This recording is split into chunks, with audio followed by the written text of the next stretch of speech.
जय जय श्री राधे। श्री सद्गुरु देव भगवान की जय हो। क्या आपने कभी ध्यान दिया है कि दुख अचानक नहीं आता?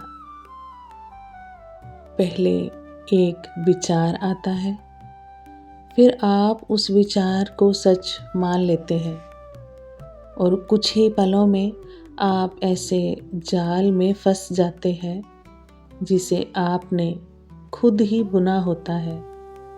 मन की सबसे बड़ी चाल यही है कि वह आपको ये महसूस ही नहीं होने देना चाहती कि वह आपको चला रहा है। आपको लगता है कि आप सोच रहे हैं, जबकि सच्चाई ये है कि सोच आपको गुमा रही होती है। एक पल मन कहता है ये कर लो, सुख मिलेगा, और जैसे ही आप उस दिशा में बढ़ते हैं वे चुपचाप अगली दिशा में भाग जाता है। आप पीछे रह जाते हैं, थके हुए, खाली और उलझे हुए। और यहीं से मन का खेल शुरू होता है। अगर इस क्षण आप ये समझ गए कि ये खेल कैसे चलता है, तो मुक्ति कोई भविष्य की बात नहीं रहेगी, वह अभी इसी पल संभव हो जाती है।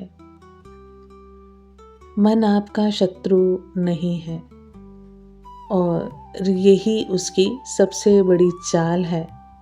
अगर वह दुश्मन होता तो आप उससे सावधान रहते, लेकिन वह मित्र बनकर आता है, आपकी ही आवाज़ में बोलता है, आपके ही नाम से सोचता है और धीरे धीरे आपको आपसे अलग कर देता है। वे आपसे कहलवाता है, मैं दुखी हूँ, मैं चिंतित हूँ, मुझे ये चाहिए, मुझे वह नहीं मिला। और आप बिना जांच किए, बिना देखे हर बात को सच मान लेते हैं। यहीं से बंधन शुरू होता है।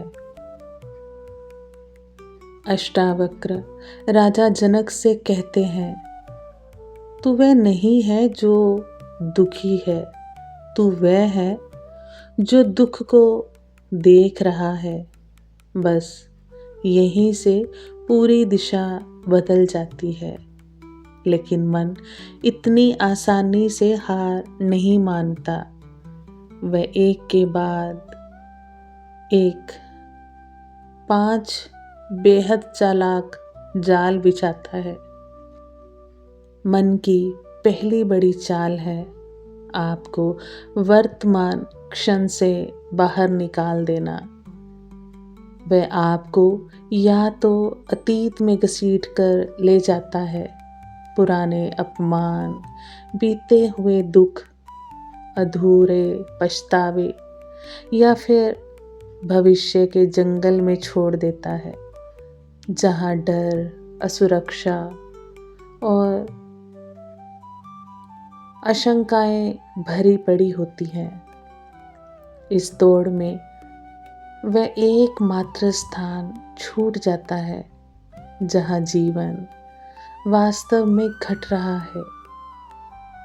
ये क्षण अष्टावक्र स्पष्ट कहते हैं कि जिसने अतीत और भविष्य का विचार छोड़ दिया, वही वर्तमान में स्थिर होकर शांति पाता है।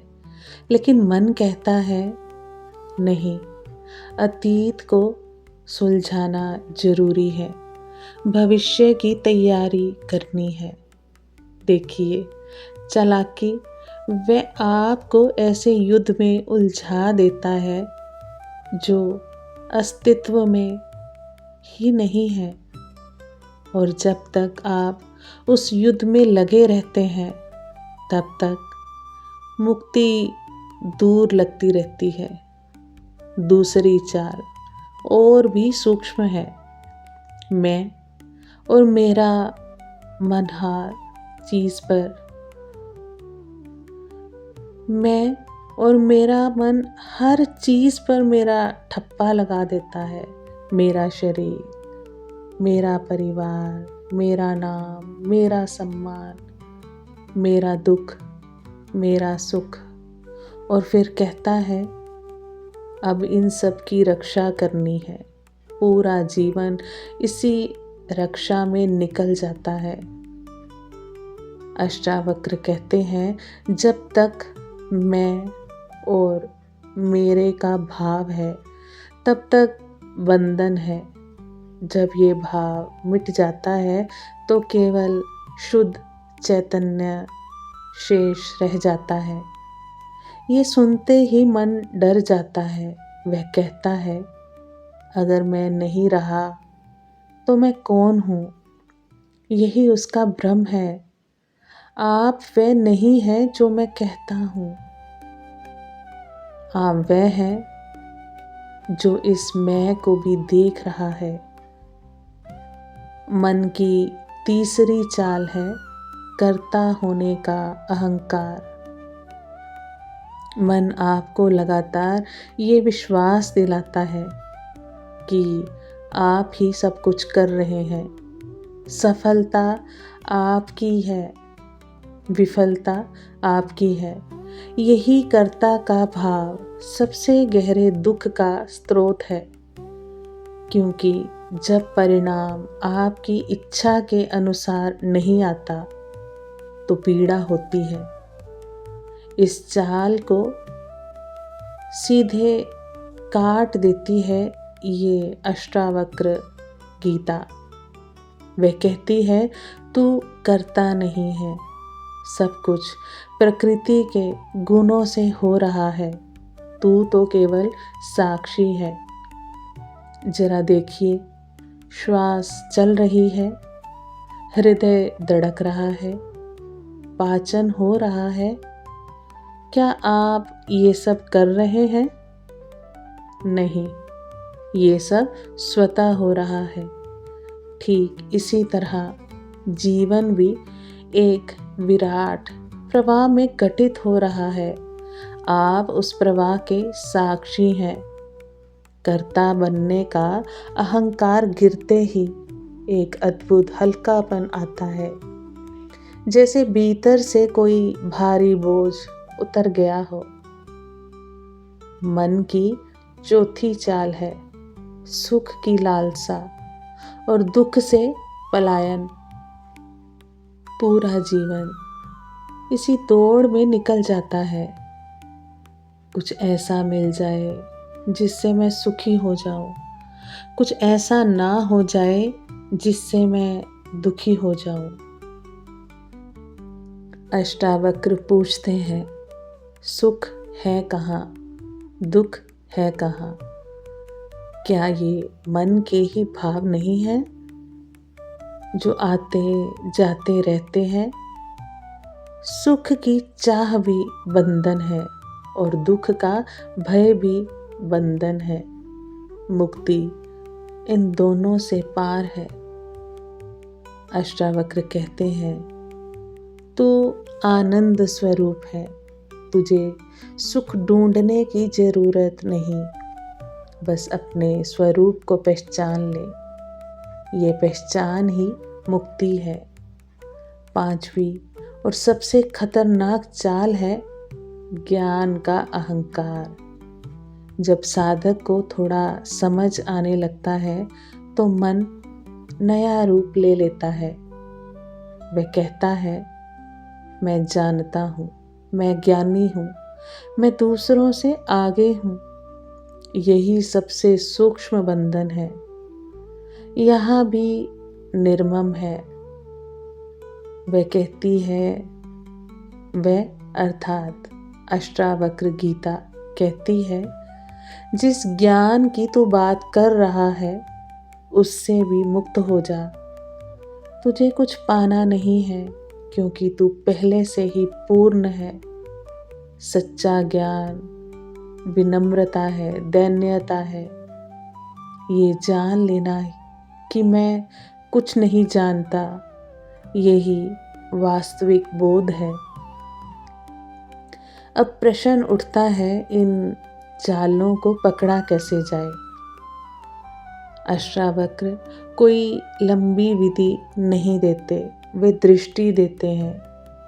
पहला कदम है अवलोकन। बिना किसी निर्णय के अपने मन को देखो।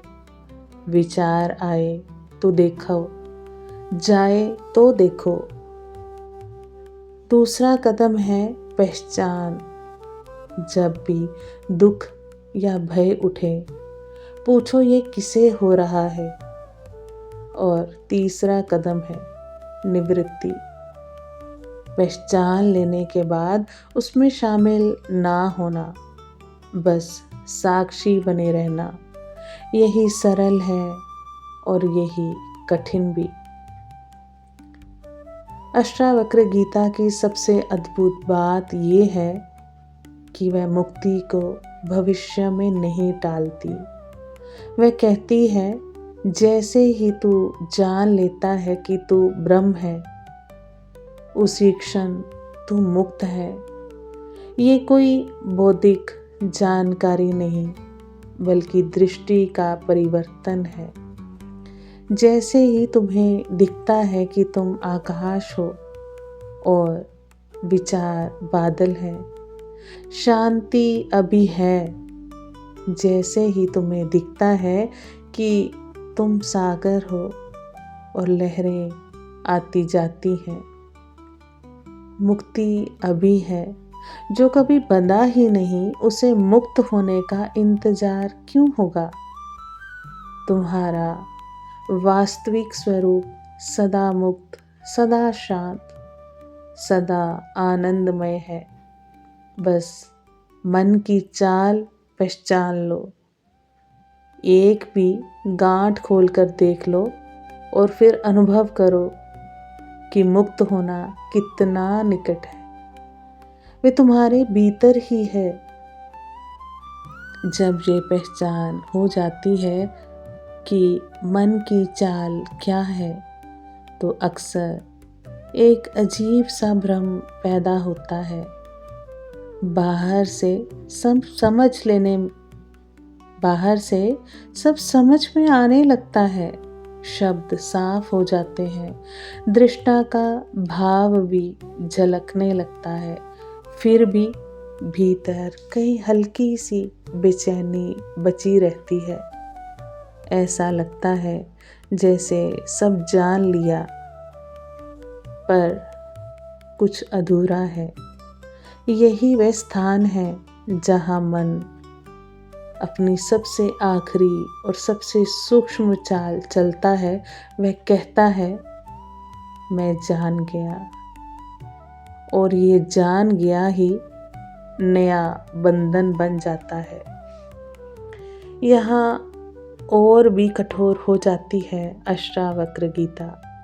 वे कहती है, जो कहता है कि उसने पा लिया, वही अभी भी खोया हुआ है, क्योंकि जो सत्य है वह पाया नहीं जाता। वह तो पहले से ही है। ज्ञान जब केवल विचार बनकर रह जाता है, तब वह बोझ बन जाता है। मन उस ज्ञान को भी संग्रह करने लगता है। वह उसे अपनी पहचान बना लेता है। मैं ज्ञानी हूँ, मैं जागृत हूँ, मैं समझदार हूँ। और ध्यान दीजिए, यही मैं फिर से खड़ा हो जाता है। अष्टावक्र इसे अंतिम दीवार कहते हैं, क्योंकि जो वास्तव में मुक्त है, उसे ये कहने की जरूरत नहीं होती कि वह मुक्त है। जिस क्षण ये साबित करने की इच्छा आती है, उसी क्षण मन फिर सक्रिय हो जाता है। एक और बहुत सूक्ष्म चिपकन होती है, शांति की इच्छा।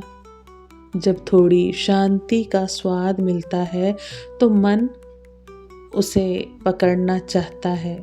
वह कहता है ये अवस्था बनी रहनी चाहिए, मुझे फिर से अशांति नहीं चाहिए। यहीं से नया तनाव जन्म लेता है, क्योंकि शांति को बनाए रखने की कोशिश ही अशांति बन जाती है। अष्टावक्र यहाँ कहते हैं शांति को भी छोड़ दो, क्योंकि जो शांत है उसे शांति की इच्छा क्यों होगी। शांत तुम्हारा स्वभाव है, कोई उपलब्धि नहीं। सूर्य को चमकने के लिए प्रयास नहीं करना पड़ता, वैसे ही तुम्हें शांत होने के लिए कुछ करने की जरूरत नहीं। बस वह सब गिरने दो जो शांत नहीं है। अब यहाँ एक गहरा प्रश्न उठता है, अगर मैं करता नहीं हूँ, अगर सब कुछ स्वतः हो रहा है, तो क्या मैं निष्क्रिय हो जाऊं? क्या जीवन से पीछे हट जाऊं? अष्टावक्र गीता इस भ्रम को भी तोड़ती है। वह कर्म से भागने की शिक्षा नहीं देती, वह कर्म में उलझने से मुक्ति देती है। राजा जनक स्वयं एक सम्राट थे। उनके सामने राज्य, युद्ध, न्याय, संबंध सब कुछ था। अष्टावक्र उन्हें कहते हैं कर्म करो, लेकिन भीतर से जानो कि करने वाला कोई नहीं है। शरीर और मन प्रकृति के नियमों से चल रहे हैं, तुम केवल साक्षी हो। इसे ऐसे समझो जैसे नदी में तैरना। तुम हाथ पैर चला रहे हो, पर नदी का प्रवाह भी तुम्हें आगे ले जा रहा है। तुम ना तो प्रवाह के विरुद्ध लड़ते हो और ना ही उसे पकड़कर बैठ जाते हो। यही है कर्म में अकर्म। यही वह स्थिति है जहाँ जीवन चलता भी है और बंधन भी नहीं बनता। काम होता है, निर्णय होते हैं, संबंध निभते हैं, पर भीतर कोई पकड़ नहीं रहती। संबंधों में ये ज्ञान सबसे ज़्यादा परखा जाता है, क्योंकि यही मैं और तू का भाव सबसे गहरा होता है। प्रेम हो या क्रोध, अपेक्षा हो या निराशा, सब यही जन्म लेते हैं। अष्टावक्र गीता यहाँ एक बेहद गहरी दृष्टि देती है। वह कहती है जब तुम ये जान लेते हो कि वही चेतना सब में है, तब अलगाव कैसे बचेगा। सामने वाला व्यक्ति अलग नहीं रह जाता, वह भी उसी चेतना का रूप दिखने लगता है। तब प्रेम आसक्ति नहीं रहता, करुणा अहंकार नहीं बनती, संबंध बोझ नहीं रहते, वे सहज हो जाते हैं। लेकिन जीवन हमेशा शांत नहीं रहता। कभी कभी भावनाएं तूफान की तरह आती हैं, अचानक गहरा दुख, तीव्र क्रोध या डर। ऐसे समय साक्षी भाव की बात करना आसान नहीं होता। यहाँ अष्टावक्र गीता बहुत व्यवहारिक है। वह कहती है उस तूफान को भी देखो, उसे दबाओ मत, बदलने की कोशिश मत करो, बस नाम दो। ये क्रोध है, ये भय है, ये दुख है। नाम देते ही एक हल्की दूरी बन जाती है। तुम भावना नहीं रह जाते, तुम उसके दृष्टा मात्र बन जाते हो, दर्शक बन जाते हो। भावना आती है, रहती है और चली जाती है। आकाश अछूता रहता है। मन की एक और गहरी चाल है समय का भ्रम। वह हमेशा कल और कल के बीच झूलता रहता है, जबकि सत्य केवल अभी है। अष्टावक्र कहते हैं जो तुम अभी हो वही तुम सदा से हो और सदा रहोगे। तुम्हारा वास्तविक स्वरूप समय के भीतर नहीं है, समय तुम्हारे भीतर घट रहा है। जब ये स्पष्ट हो जाता है तो चिंता और भय जो समय पर टिके होते हैं ढहने लगते हैं। ये क्षण ही पूर्ण है, इसे टालने की जरूरत नहीं। इस ज्ञान की सबसे सुंदर बात ये है कि इसे जीने के लिए पहाड़ों पर जाना जरूरी नहीं। एक चाय बेचने वाला भी इसे जी सकता है। वह चाय बनाता है, ग्राहकों से बात करता है, पैसे लेता है। बाहर से सब सामान्य है, भीतर एक स्पष्टता है। ये शरीर काम कर रहा है, ये मन बोल रहा है और मैं इसे देख रहा हूँ। इससे जीवन में एक सहज गरिमा आ जाती है, ना ऊंच नीच, ना लाभ हानि का बोझ। कर्म चलता रहता है पर वह जेल नहीं बदता। यही अष्टावक्र गीता का सार है। मुक्ति कोई लक्ष्य नहीं है जिसे पाना है, वह उस पहचान में जीना है जो पहले से ही है। तुम कभी बंधे नहीं थे, बस मन की चालों ने तुम्हें ऐसा महसूस कराया। जैसे ही ये स्पष्ट होता है संसार वही रहता है, पर तुम बदल जाते हो। संघर्ष बना रहता है पर पीड़ा नहीं रहती। कर्म चलता है पर बंधन नहीं। और जीवन एक बोझ नहीं, एक शांत नृत्य बन जाता है। ऐसे ही अद्भुत प्रसंगों को श्रवण करने के लिए, इन अद्भुत सूत्रों को धारण करने के लिए आप इस चैनल को सब्सक्राइब करें, लाइक करें, कमेंट करें, शेयर करें। आप सभी वैष्णव जन को श्री हरिवंशी श्री सद्गुरु देव भगवान की जय हो। जय जय श्री हरिवंश।